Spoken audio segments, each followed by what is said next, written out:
Buenos días, el día de hoy en el podcast Díselo a los Confesoso, estamos con una invitada de la cual nos va a explicar un poco respecto a cómo nos relacionamos los jóvenes principalmente y cómo es esta experiencia que nosotros llegamos a tener con el otro, con las personas con las cuales convivimos, por qué nos relacionamos de la manera en la que nos relacionamos y qué implica el que nosotros ya hayamos tenido un tipo de relacionarnos con algunas personas y cómo esto influencia en nuestros siguientes vínculos que tenemos. Estamos aquí con nuestra invitada principal, de la cual nos va a explicar a profundidad qué es esto. Además, Jennifer, que también me está acompañando aquí. Y vamos a iniciar. Y te gustaría, por favor, antes de iniciar con las preguntas de introducción, decirnos qué es lo que entendemos por esto de los estilos de apego, de los tipos de apego, de dónde viene todo esto. Claro, hola, ¿cómo están? Es un gusto estar aquí. Soy Stephanie Peña, estudiante de último semestre de comunicación.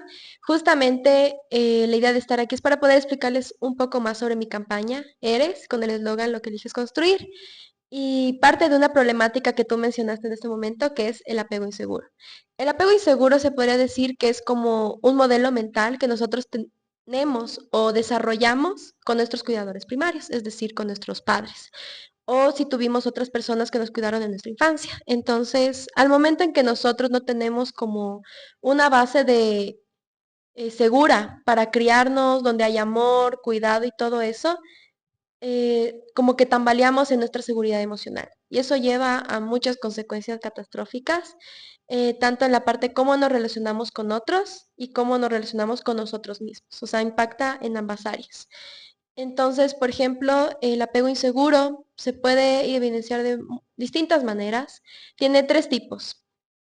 Bueno, yo, por ejemplo, me identifico con el apego ansioso, que es un tipo de apego en el cual tienes constante miedo al abandono. Es decir, que no te es fácil como estar, por ejemplo, si estás en una relación y te sientes todo el tiempo ansiosa por esa persona, sientes en tu cabeza, esta persona me va a abandonar, esta persona no va a estar para mí, o en cualquier momento me es infiel, o incluso esa necesidad de estar pendiente todo el tiempo. Por ejemplo, si tu pareja no te contesta, tú estás como revisando constantemente el celular y tienes como ese miedo a la soledad. Entonces, ese es un tipo de apego sumamente fuerte porque es como que vives en la deriva todo el tiempo. De ahí otro tipo de apego que es totalmente lo opuesto es el apego evitativo. El apego evitativo básicamente es un apego en el que tú no puedes construir vínculos seguros con otras personas.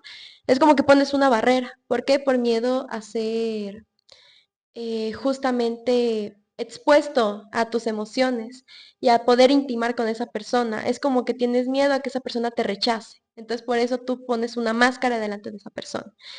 Y eso muchas veces sucede que esa persona no pueda establecer tampoco relaciones duraderas. Entonces es como que pasa de relación en relación porque no está seguro de sentirse cómodo con esas personas. Y por último hay como el estilo de apego más caótico, que es el apego desorganizado. Esa es una combinación de ambos y eso puede ocurrir si tienes algún trauma de pequeño o si tuviste algún tipo de abuso.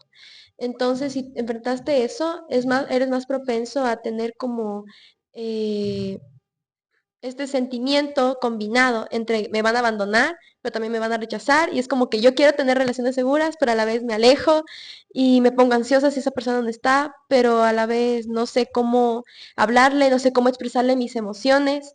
Entonces, es como un condumio de pensamientos que uno tiene. Entonces, sí es como complicado, pero yo considero que al momento en que tú identificas tu tipo de apego, puedes como tener una esperanza de poder sanar, porque esto al fin y al cabo se desarrolla en tu infancia, pero no significa que es para toda la vida. Puedes tú tener ese proceso de introspección para poder rescatar esas relaciones que aún tienes en tu vida. Gracias. Entendemos que el haber pasado sobre este tipo de vínculos y el que precisamente una persona haya crecido alrededor de esto nos predispone, les predispone bastante a un fenómeno que nos gustaría que nos expliques a mucha más profundidad, que es con respecto al abuso emocional. Como tú has explicado, una persona, el que ya ha pasado por padres, por los cuidadores primarios, en este tipo de vínculo, le predispone bastante a este fenómeno. Y nos gustaría que nos expliques a mucha mayor profundidad qué implica el que una persona esté justamente predispuesta a pasar por abuso emocional. Claro, justamente hablando del abuso emocional, es sumamente importante entender. Primero, ¿qué es una relación sana? Una relación sana, primero tiene que haber la confianza. Yo creo que todos estamos de acuerdo en que si no hay confianza y no hay comunicación, no va a funcionar una relación. Y también tienes que sentirte segura con esa persona y más que nada, no perderte a ti mismo. Yo creo que eso es algo esencial porque justamente esto tiene que ver con mi campaña, Eres, porque muchas veces por las heridas de la infancia uno permite que esas heridas definan quiénes somos. Y al momento que permitimos eso, también permitimos que con la persona que estemos en una relación defina nuestro valor. Y con la persona que estés, para que sea una relación segura, no tiene que afectarte en eso, sino que tú ya tienes deber tener conocimiento sobre quién eres y a la vez también para no permitir que esa persona tenga comportamientos que te hagan daño. Entonces ya yendo como en esa base, puedo decir que el abuso emocional es invisible. Lamentablemente no es como el abuso físico que uno puede tener a la vista como las marcas de lo que te deja, sino que el abuso emocional va más allá de algo palpable. Pueden ser incluso solamente hasta maneras en que te trata una persona. Por ejemplo, digamos que esa persona sabe que algo te hace daño, pero igualmente lo hace. Eso es una forma de abuso emocional. ¿Por qué? Porque no está teniendo responsabilidad afectiva hacia ti. Y eso es algo fundamental. Esa persona siempre tiene que procurar cuidar tu corazón. Otra cosa que yo considero que es parte del abuso emocional es, por ejemplo, las palabras. Por ejemplo, si esa persona te dice cosas hirientes que sabe que te van a hacer daño intencionalmente y más que nada para manipularte, ahí es cuando hay que ver las red flags, básicamente, porque no es algo sano. Tú no tienes que estar en una relación donde te dicen cosas horribles sobre ti y donde no te hacen sentir seguro. Y también si estás todo el tiempo a la deriva. Si esa persona no te comunica lo que siente, no te dice lo que le sucede y de la nada se pone rara contigo, pero no es algo que solamente sucede una vez, sino que tienen que ser como comportamientos repetitivos, ahí es cuando uno puede evidenciar el tema del abuso emocional. Entonces yo creo que para identificar un poco más, tienes que también entender que donde tú no te sientas que puedas ser tú mismo, ahí no es. Tienes que salir de esa relación, porque al fin y al cabo, una relación está para que tú crezcas con esa persona. Y si esa persona no te suma, no es una relación conveniente para ti. También hay que entender que no todas las personas son narcisistas, no todas las personas son malas. Yo creo, considero que todos los jóvenes, incluyéndome, eh, no conocemos cómo amar. ¿Por qué? Porque si no tuvimos una base segura de pequeños, ¿cómo vamos a poder hacerlo de grandes? Pero esa es la idea, aprender como nuevamente lo que es amar a las personas, pero arrancar desde la parte del amor propio, porque al momento en que uno tiene amor propio puede justamente eh, saber lo que debe aceptar y lo que no, y lo que merece.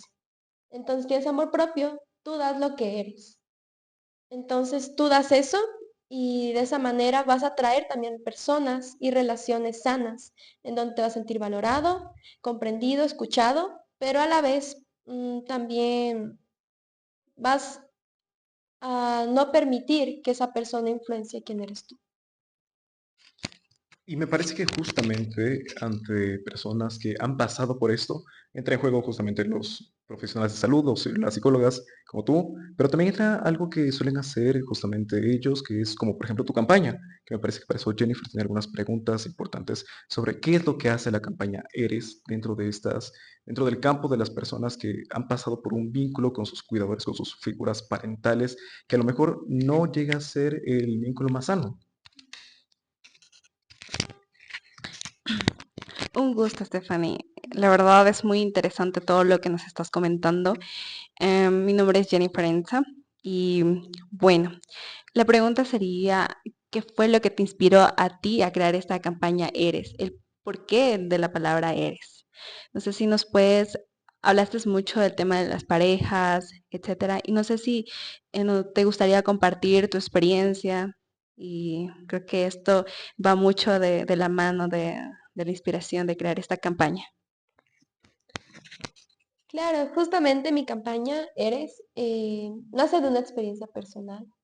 Yo estuve en una relación recientemente en la que me perdí a mí misma. Obviamente no es que culpo totalmente a la otra persona, pero yo considero que yo misma no puse límites y hasta que estuve en una relación amorosa, porque el apego inseguro, donde más se pueden notar esas heridas de la infancia de una manera visible, es con tu pareja. Y hasta que tuve esta relación no me di cuenta que había cosas del pasado que yo no había sanado y que incluso llegué a cargar a la otra persona con esas heridas, porque incluso hasta esa persona me dijo algo muy fuerte que fue, yo sentí que debía ser como un padre para ti.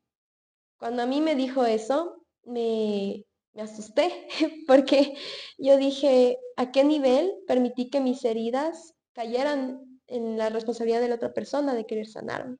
Y ahí fue cuando me di cuenta que no, que es responsabilidad de uno mismo no permitir que esas heridas afecten a tus vínculos.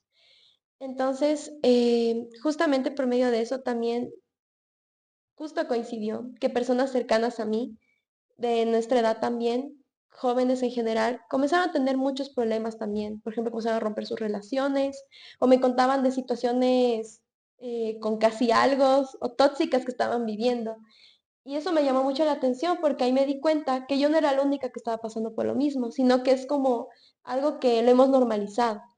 Entonces, en ese momento fue cuando comencé a investigar y más que nada comencé a hacer una introspección porque dije, ¿por qué yo hago esto? ¿Por qué me siento de esta manera? ¿Por qué me siento vacía? ¿Por qué me siento ansiosa cuando esa persona no está? ¿Por qué de alguna manera no me siento segura en la relación, por más que esa persona me está tratando de mostrar que hay seguridad? Pero ahí fue cuando me di cuenta de que dentro de mí hubo un miedo, que era el miedo al abandono. Y es como que eso me choqueó, porque es muy difícil reconocer que uno tiene miedo y más si tiene que ver con heridas de tu infancia. Y ahí fue cuando me di cuenta que yo y muchas más personas de nuestra edad no hemos sanado y que esta es como la edad justa para poder tomar decisiones que van a la larga a afectar a nuestro futuro. Porque estamos en la universidad, empezamos a trabajar, establecemos relaciones duraderas, o sea, es una edad crítica. Y es como que todos piensan que somos adultos, ¿no? Por estar ya en la universidad y trabajando, pero en realidad no es así, aún somos, yo considero que aún somos ese niño interior que no ha sanado, tratando de alguna manera como tocarte la puerta y decirte, oye, hazme caso, como esto no sanaste, como tienes que regresar a esta parte de tu pasado para volver y reencontrarte contigo mismo. Y ese es como el enfoque de mi campaña, justamente. Por eso el eslogan es lo que eliges construir, porque yo considero que no somos lo que vivimos, sino lo que nosotros elegimos construir. Y uno no controla lo que le sucedió en la infancia, no controla lo que te sucedió en tu pareja, no controlas nada de las heridas que tú tienes, pero es tu decisión permitir que eso te afecte y que eso determine quién tú eres, o tú puedes tomar eso para ayudar a otras personas y a la vez también tú crecer individualmente para tú en el futuro tener vínculos seguros. Porque esto es más que nada el tema de patrones. Porque también yo me di cuenta que en mi familia había ciertos patrones de las mujeres de mi casa. Y ahí fue cuando dije, no, yo no quiero que si en caso de un día tengo una familia, no quiero que mis hijos repitan lo mismo. No quiero que estén como, por decir, condenados a tener como este círculo de siempre la mujer no se siente suficiente, siempre la mujer no se siente amada y todo eso. Y ahí fue cuando me di cuenta que no, que la clave está en saber quién eres tú. Y cuando tú tienes una identidad definida, no permites que nada ni nadie te haga daño, ni mucho menos aceptas que estar en una relación que tenga abuso emocional. Qué valiente, Stephanie. La verdad, cada persona en algún momento de su vida tiene que tomar esta decisión, quedarse en ese momento o seguir adelante. Y la verdad, te doy un abrazo muy fuerte por todo lo que acabas de compartirnos, que en su momento debió ser muy duro. Bueno, em, ¿y en qué año o hace cuánto comenzó esta campaña Eres? Desde cómo fuiste trabajando y por qué a los jóvenes universitarios, por qué estar presente ahí, cómo fue, con qué personas con qué alianzas contaste para poder ejercer de una manera muy efectiva. Claro, justamente en esa parte yo pude trabajar con diferentes personas. La idea es que por medio de esta campaña de comunicación psicoeducacional, eh, obviamente yo no soy psicóloga, pero tengo que informarme para poder comunicar algo. Y más si es algo relacionado con salud mental. O sea, hay una gran responsabilidad ahí. Entonces, justamente nosotros desarrollamos prácticamente un año completo esto, porque yo el anterior semestre tuve que hacer una investigación completa sobre todo, incluso para escribir la parte, o sea, saber todo la parte teórica, e incluso tuve que hacer grupos focales con jóvenes de nuestra edad y a la vez también tuve que hacer entrevistas con diferentes psicólogos en diferentes áreas. Entonces, por medio de estas como investigaciones, ahí logré como notar justamente como es esta problemática escondida en los jóvenes. Por ejemplo, en los grupos focales, justamente, ¿por qué escogí a jóvenes universitarios? Primero, por lo que ya te comenté que nosotros, o sea, yo considero que uno a esta edad ya toma relaciones más duraderas, pero también es porque es como una edad, o mejor dicho, etapa decisiva de todo lo que va a pasar en tu futuro. Entonces es mejor como en parte para prevención. O, por ejemplo, en caso de que tú estés ya en una relación que sea complicada, visibilizar y que salgas a tiempo de eso, para que no tengas mayores heridas. Entonces, también lo había pensado a padres, porque padres también, ellos lamentablemente no han sanado, porque recién lo de la salud mental se ha desarrollado más para nuestra generación. Pero eso, bueno, sería una segunda etapa, pero principalmente a jóvenes porque yo considero que nosotros somos los que ahorita vamos a ser la nueva generación que impacte a las generaciones que están viniendo.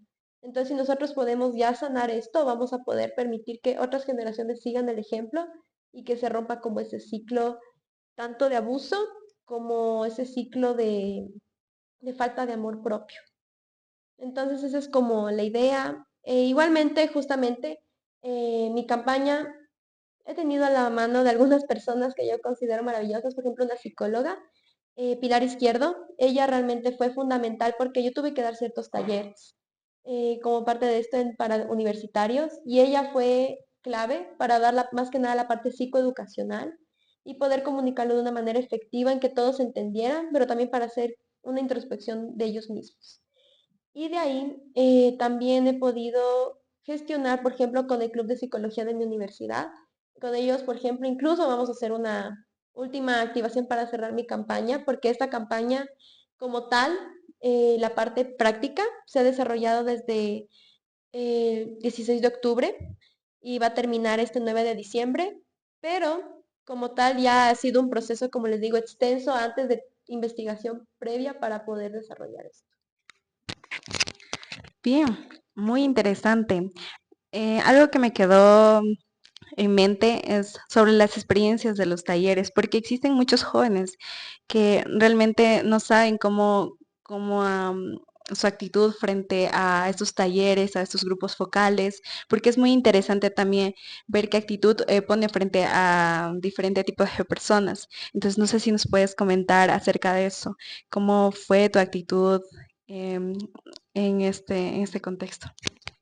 Sí, justamente, bueno, si les soy sincera, para mí lo mejor de toda la campaña fueron los talleres. Me encantó porque yo creo que fue muy lindo ver a jóvenes realmente siendo impactados y más que nada darse cuenta de esta problemática, porque anteriormente muchos, o sea, incluso a personas que estuvieron en el grupo focal, yo les invité a que vinieran a los talleres, porque el grupo focal realmente se abrieron e incluso muchos contaron experiencias muy dolorosas.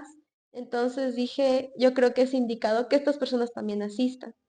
Entonces, al momento en que tuvimos estos talleres, fue como una combinación de ciertas cosas. Primero, la charla psicoeducacional que les comenté, que fue más que nada para que sepan qué es el apego seguro, qué es el apego inseguro y cuáles son los tipos y más o menos también cómo sanar, que eso es lo más importante, cómo restaurar ese tipo de apego que tú tienes.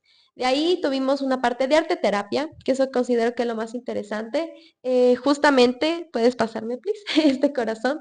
Sí, bueno, este es un ejemplo de lo que hicimos. Justamente, no sé si conocen tal vez el tema de la cerámica tipo kintsugi. ¿Han escuchado alguna vez de la cerámica tipo kintsugi? No. Bueno, básicamente, como pueden ver, aquí tú pintas tu corazón, pero luego de pintarlo, tienes que romperlo. Y cuando tú lo rompes, tienes que volver a reconstruirlo. Y la idea es que justamente las marcas aquí como doradas que tiene, representan como esas heridas que tú tienes, pero que pueden tener un valor diferente a lo que ya tienen. Y a la vez tú le colocas como unas flores, porque es como que de esas heridas y esos huecos que quedaron en tu corazón puedes volver a florecer.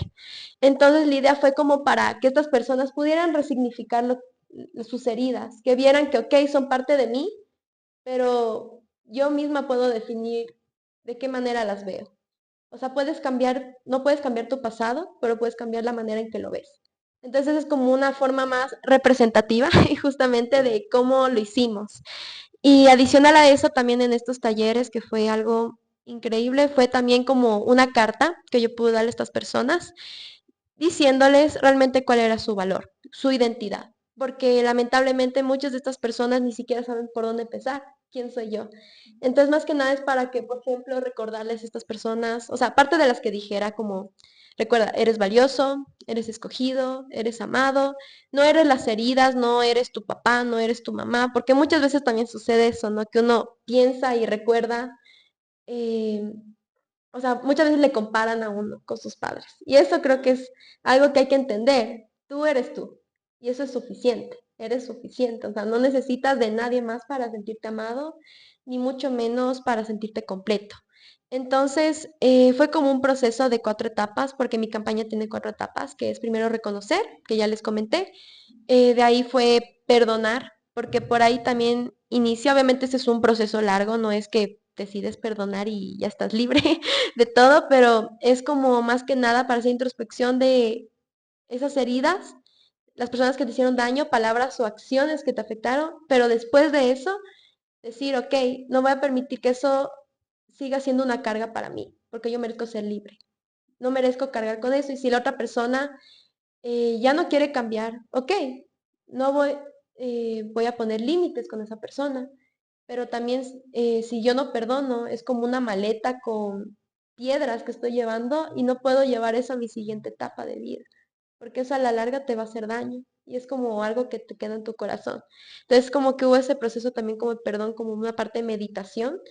De ahí, esto que les comenté, que fue la fase de soltar, porque a muchos chicos les costó romperlo, porque ilusionados con el corazón ya lo pintaron y todo, y al momento que lo pintaron dije, bueno, ahora lo tienen que romper.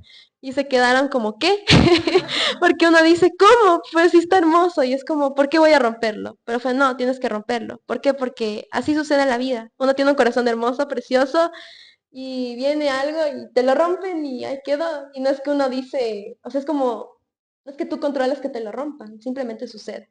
Entonces es como para que tú también tengas el proceso de soltar, pero sueltas y resignificas eso. Y al final, volver a ti, que eso es lo esencial de mi campaña. Volver a ti porque al final del día tú eres el único que puede tomar esas decisiones y el único que puede de alguna manera darse ese espacio para reencontrarse consigo mismo. Porque también uno al estar en una relación que no fue muy sana, se pierde. ¿Por qué? Porque al tener, por ejemplo, en mi caso, apego ansioso, tú llegas a generar esa dependencia hacia esa persona y eso te afecta mucho, porque comienzas a ver todos tus planes en base a esa persona. Comienzas a definir quién eres tú en base a lo que esa persona te dice y todo eso. Entonces sí es un poco complicado, pero se puede volver a ti en todo momento. Ujú. Gracias. Me parece que de los objetivos que tiene cualquier campaña, que es la visibilización, tu campaña ha tenido un método por el cual podemos justamente visibilizar cuáles han sido las experiencias de los jóvenes ante este tipo de apego. Me parece que es importante que para las personas que escuchan esto, el que, como tú has mencionado, es una etapa crucial dentro de las personas. El sistema, la sociedad se encarga de volvernos expertos en matemática, lenguaje, historia, pero no sabemos nada respecto a esto. Entonces, me parece que una de las estrategias más importantes que ha tenido tu campaña es justamente la capacidad de visibilizar, aparte de los propios testimonios que tienen los jóvenes sobre esto, ¿sí? Entonces, yo voy a leerle unos testimonios que con tus métodos de investigación hemos obtenido de los propios jóvenes. Entonces, me gustaría iniciar. Aquí dice uno, un día salí con mis amigos a unas piscinas, quedé en ir con mi novia, pero ella estaba dudando. Ella no fue, pero yo sí, a pesar de que insistí. Estaba conversando y bebiendo hasta que llegaron mensajes, no los abrí, solo vi que decía, si no me iba a la casa, terminábamos. Y ya se imagina qué hice, me fui. Ay, empezamos un poco fuerte. A ver, yo considero que primero no hay que juzgar, porque yo creo que cualquiera de nosotros, si no sabe los límites que tiene que poner, puede cometer el mismo error. Yo en mi caso, yo creo que en el pasado, si hubiera pasado por lo mismo, capaz lo hubiera hecho. ¿Por qué? Porque uno cuando no sabe su valor, permite esas cosas. Y también puede ser algo relacionado también con el tema de dependencia y sentir que amas a esa persona cuando puede ser algo más complicado. Entonces yo creo que en ese caso, bueno, yo aconsejaría que nunca hagan eso, porque obviamente esta es una relación sana, nadie te puede manipular de esa manera. ¿Me explico? Y más que nada, como dije, la confianza es la base de una relación segura. Y si no hay confianza, ¿para qué estás con esa persona? Y yo considero que también en base a eso, esa persona tiene que ser alguien que te apoye, ¿ya? Y si esa persona se siente insegura, ok, terminen la relación o háblenlo de una manera tranquila, pero no permitan que sus emociones les dominen. Yo no sé ustedes también qué piensan sobre esto, tal vez como de qué manera también no permitir que tu pareja influencie en lo que vas a hacer. Obviamente hay que tener como consideración, porque por ejemplo, si una persona le afecta que estés con cierta persona, no vas a estar, porque también es cuidar el corazón de la otra persona. Pero si es, por ejemplo, que va a salir con sus amigos y a la piscina, yo creo que no hay nada de malo, porque al fin y al cabo, también esa persona tiene derecho a tener una vida aparte de la pareja. Ujú. No sé qué ustedes qué piensan, tal vez. Ah, bueno, perdón. Bueno, yo creo que principalmente muchas de las ocasiones en los discursos que parece que muchos de nosotros nos vemos metidos es en el quizá ver a nuestras parejas como algo que a lo mejor debemos también en cierta medida controlar. Me parece, bueno, no conozco luego a profundidad lo que menciona sobre las teorías del apego y demás, pero seguramente me parece que algo que nosotros desde niños comprendemos muy bien es este miedo frente a una amenaza. Es decir, nunca faltaba el hecho de que vengan nuestros padres y vengan algún tipo de amenaza, si no haces esto, pasa esto, si no es... Y justamente esto de alguna manera nos genera un poco de preocupación, un poco de ansiedad, y que me parece que cuando las personas crecen, nos vemos dentro de una sociedad que tenemos siempre los castigos presentes. Si es que no presentas una tarea, hay un castigo, si es que no cumples algo, hay un castigo. Y de por medio, dentro de una relación de pareja, es un poco conflictivo, ¿no? Cuando también los castigos de por medio, cuando debería ser justamente este espacio donde hay seguridad, donde no se replican aquellos castigos que a lo mejor se replican en la sociedad, en la familia y demás, ¿no? Jennifer también tiene que leer algunos testimonios, aparte de los que yo leí, entonces doy paso.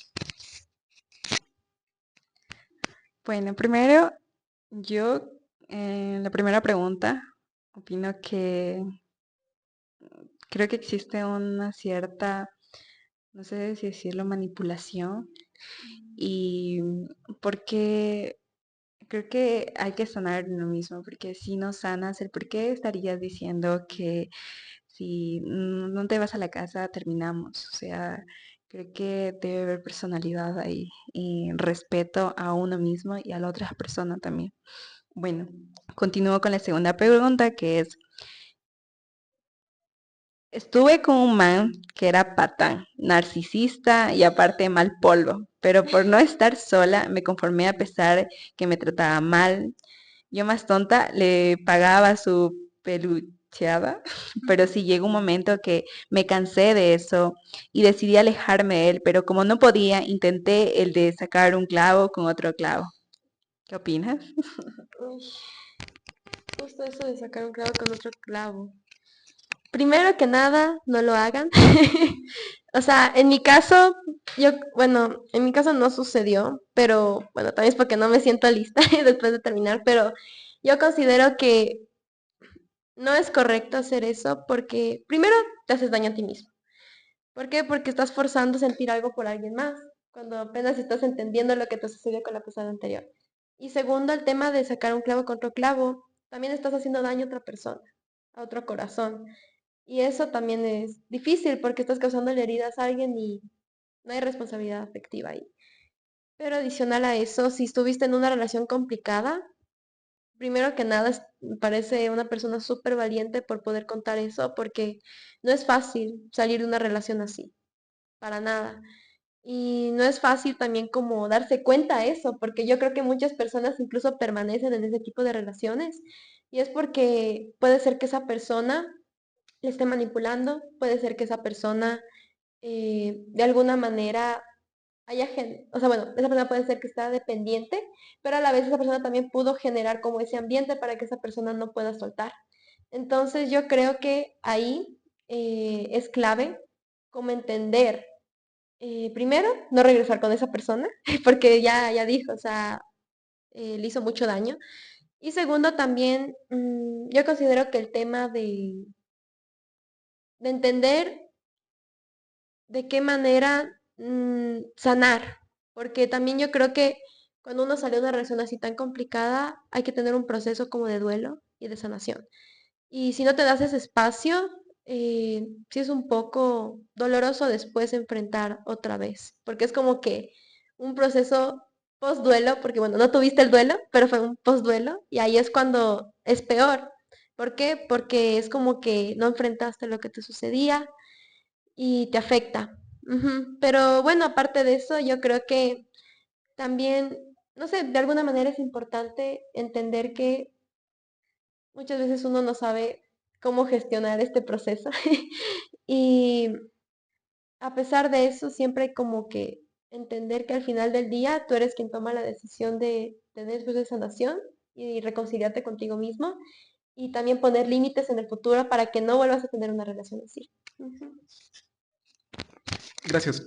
Aquí hay un testimonio del cual me parece que puede trastocar la confianza que llegamos a tener con quienes somos, al menos de manera física, que podemos decir, a lo mejor no es algo demasiado importante, nuestro físico no importa mucho, pero hay muchas personas, me parece que todos en alguna medida, sí le damos cierto valor a cómo nos vemos frente al espejo.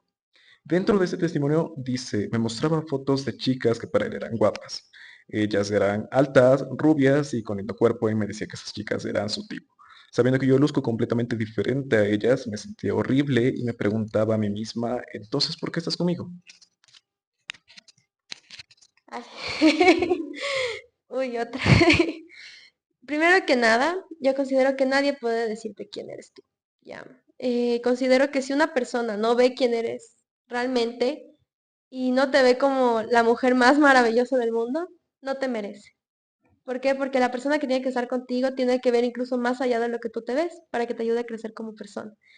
Y lamento mucho si tú pasaste por eso, porque no debe ser nada fácil.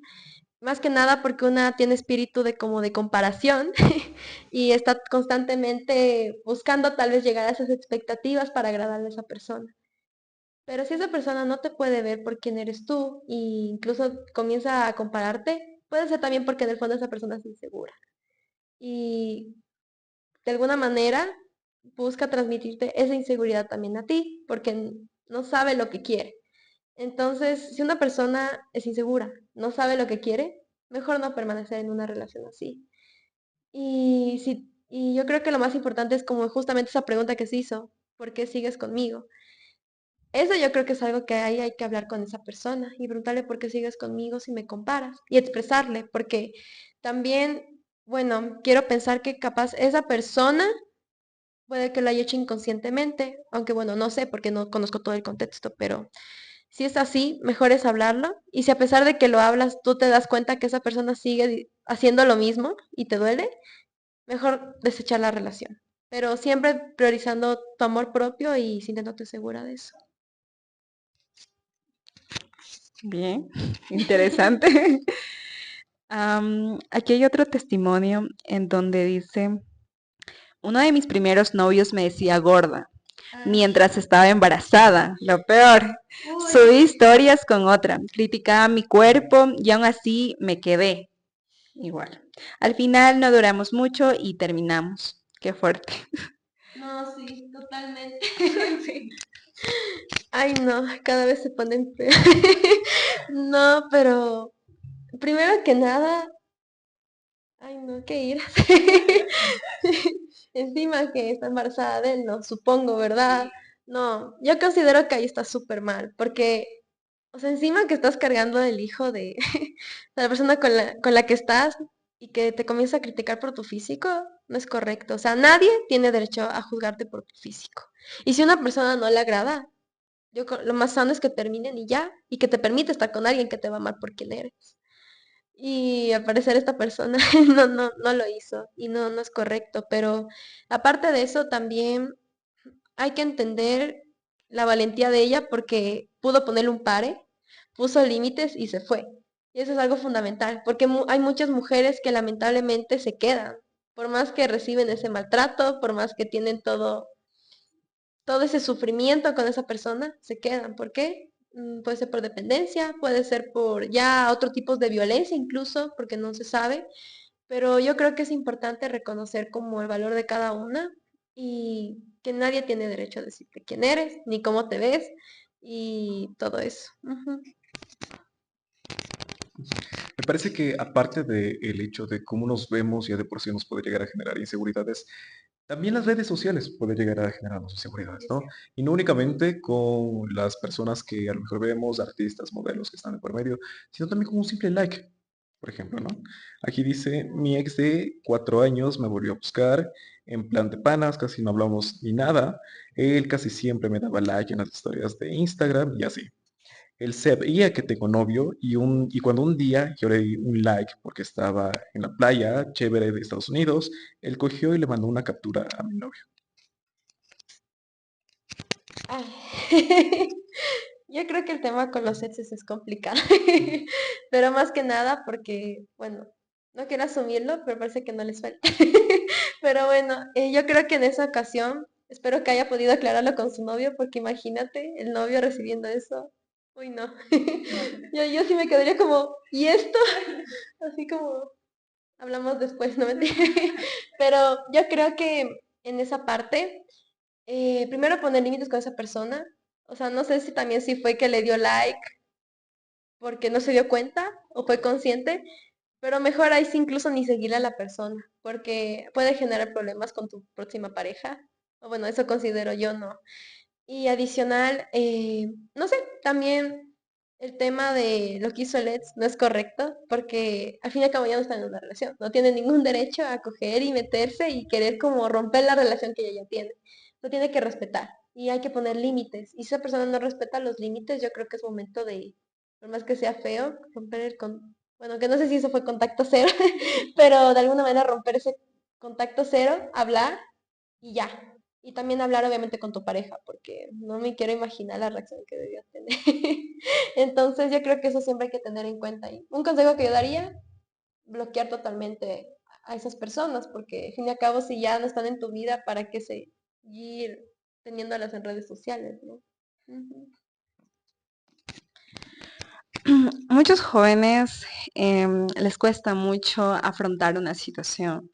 Entonces, aquí tenemos un testimonio donde dice, ayuda, no sé cómo salir de una relación que yo misma sé que no funciona y que me hace daño, pero así quiero que esta persona y por todo lo vivido no me puedo alejar de esta persona.